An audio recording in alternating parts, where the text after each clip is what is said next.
Nagsagawa ng pagbisita sa himpilan ng 802nd Infantry Fearless Brigade ang 27 bagong second lieutenant na bagong na-assign sa 8th Infantry Stormtroopers Division, Philippine Army. Mainit na tinanggap ni Brigadier General Noel A. Bistuir, commander ng nasabing unit at ng buong tropa ng Fearless Brigade ang mga bagong tenyente.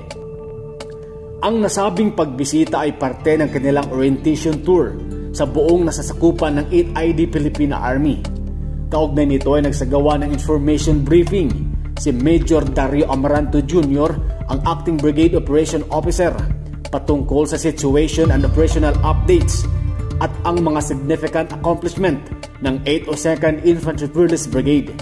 Malaki naman ang pasasalamat ng mga bagong tenyente kina Brigadier General Noel Bistuir at Colonel Rico Amaro, ang Deputy Brigade Commander ng 802nd Brigade, sa mga ibinahaging kaalaman at personal na karanasan na magiging gabay at patnubay ng kanilang karera bilang opisyal ng hukbong katihan ng Pilipinas.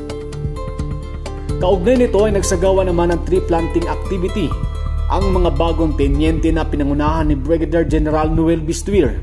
Ang pagtatanim ng mga puno ay isa sa mga aktibidad na ginagawa upang maprotektahan at mapanatili ang ganda ng ating inang kalikasan sa patuloy na pabago-bago ng klima na ating nararanasan. Ang pagtatanim ng mga puno ay isa sa mabisang solusyon upang ito ay malabanan. Ako si Fearless Trooper Lance, nagbabalita para sa Kampanaryo.